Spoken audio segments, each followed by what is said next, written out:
Assalamualaikum warahmatullahi wabarakatuh. Apa kabar semuanya?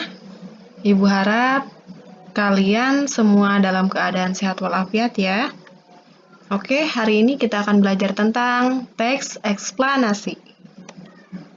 Nah, di sini yang akan Ibu terangkan yaitu tentang pengertian teks eksplanasi, tujuan teks eksplanasi, ciri-ciri teks eksplanasi, struktur teks eksplanasi, kaidah kebahasaan dari teks eksplanasi, serta contoh dari eksplanasi. Selanjutnya yaitu pengertian dari teks eksplanasi. Oke, teks eksplanasi adalah teks yang berisi tentang proses mengapa dan bagaimana suatu peristiwa alam, ilmu pengetahuan, sosial, budaya, dan lainnya bisa terjadi. Suatu peristiwa, baik peristiwa alam maupun sosial yang terjadi di sekitar kita, selalu mempunyai hubungan sebab akibat dan proses. Selanjutnya yaitu tujuan dari teks eksplanasi. Pertama, menjelaskan fenomena yang terjadi. Yang kedua, menjelaskan sebab akibat suatu peristiwa. Selanjutnya, ciri-ciri dari teks eksplanasi.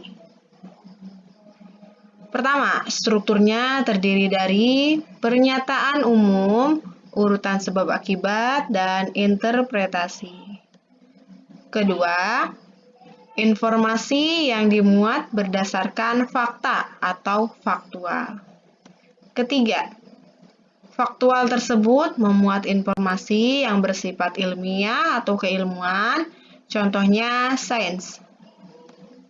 Keempat, sifatnya informatif dan tidak berusaha untuk mempengaruhi pembaca untuk percaya terhadap hal yang dibahas.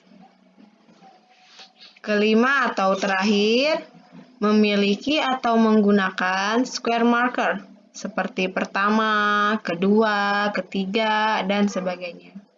Bisa juga menggunakan pertama, berikutnya, dan terakhir. Selanjutnya, struktur dari teks eksplanasi. Di sini terdiri dari 3 bagian ya. Bagian pertama, pernyataan umum. Bagian kedua, urutan sebab akibat.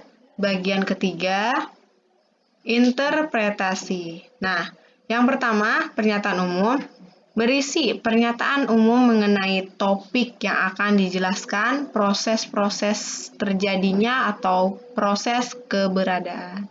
Yang kedua, urutan sebab akibat. Berisi mengenai detail penjelasan proses terjadinya yang disajikan secara urut atau bertahap dari yang paling awal hingga yang paling akhir. Yang ketiga, interpretasi. Berisi tentang kesimpulan mengenai topik yang telah dijelaskan. Selanjutnya yaitu kaidah kebahasaan. Di dalam teks eksplanasi biasanya mengandung ciri kaidah kebahasaan berikut. Pertama, fokus pada hal umum atau generik, bukan partisipan manusia atau non-human partisipan. Contoh, tsunami, banjir, gempa bumi, hujan, dan udara. Kedua, dimungkinkan menggunakan istilah ilmiah. Ketiga, lebih banyak menggunakan verba material dan verba relasional atau kata kerja aktif. Keempat, menggunakan konjungsi waktu dan kausal. Contohnya menggunakan sehingga, sebelum, pertama, jika, bila, dan kemudian. Selanjutnya yang kelima ya, menggunakan kalimat pasif. Terakhir, yang keenam, eksplanasi ditulis untuk membuat justifikasi bahwa sesuatu yang diterangkan secara kausal itu benar adanya. Selanjutnya yang terakhir, contoh. contoh dari teks eksplanasi. Di sini Ibu mengambil contoh dari gerhana bulan. Pertama, bagian pertamanya yaitu pernyataan umumnya ya, atau pembukanya. Nah, teksnya, gerhana bulan merupakan salah satu fenomena alam yang sering kita jumpai. Peristiwa alam ini terjadi apabila bulan beroposisi dengan matahari. Namun, oposisi bulan dengan matahari tidak akan selamanya menghasilkan peristiwa gerhana bulan. Mengapa? Sebab kemiringan bidang orbit bulan terhadap bidang ekliptika sebesar akan ada saat di mana terjadi perpotongan bidang orbit bulan dengan bidang ekliptika, yang kemudian akan menyebabkan munculnya dua titik yang juga dikenal dengan istilah node. Nah, gerhana bulan akan terjadi apabila bulan beroposisi dengan titik node tersebut. Dibutuhkan sekitar 29,53 hari sampai bulan bergerak dari satu titik ke titik oposisi lainnya. Nah, tadi bagian pernyataan umum atau pembukanya. Yang kedua yaitu deretan penjelas atau isinya. Nah, teksnya ada yaitu, faktanya, ketika terjadi gerhana bulan, sebenarnya terkadang penampakan bulan masih dapat terlihat. Hal ini disebabkan karena sinar matahari yang masih tersisa berbelok menuju arah bulan oleh atmosfer bumi.